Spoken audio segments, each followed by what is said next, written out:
أثار الشعار الرسمي لمونديال 2030 الذي سينظم بشكل مشترك بين المغرب وإسبانيا والبرتغال جدلا كبيرا، كما أثار موجة من الانتقادات في كل من المغرب وإسبانيا، وذلك مباشرة بعد الإعلان عنه في البرتغال.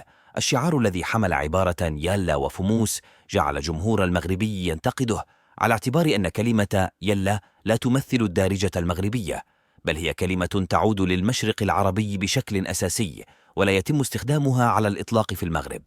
وأشاروا إلى أن الأصح هو استخدام كلمة يالاه أو كلمة سير، والتي كانت ستكون أفضل وأكثر ملائمة، نظرا لأنها كانت شعار المنتخب خلال مونديال قطر 2022. كما انتقدوا المسؤولين عن تنظيم المونديال بسبب كتابة الشعار باللغة اللاتينية والاستغناء عن اللغة العربية تماما، دون وجود أي حرف عربي أو أمازيغي كعنصر جمالي يمثل الهوية المغربية، خاصة وأن كلمة فموس هي إسبانية وبرتغالية.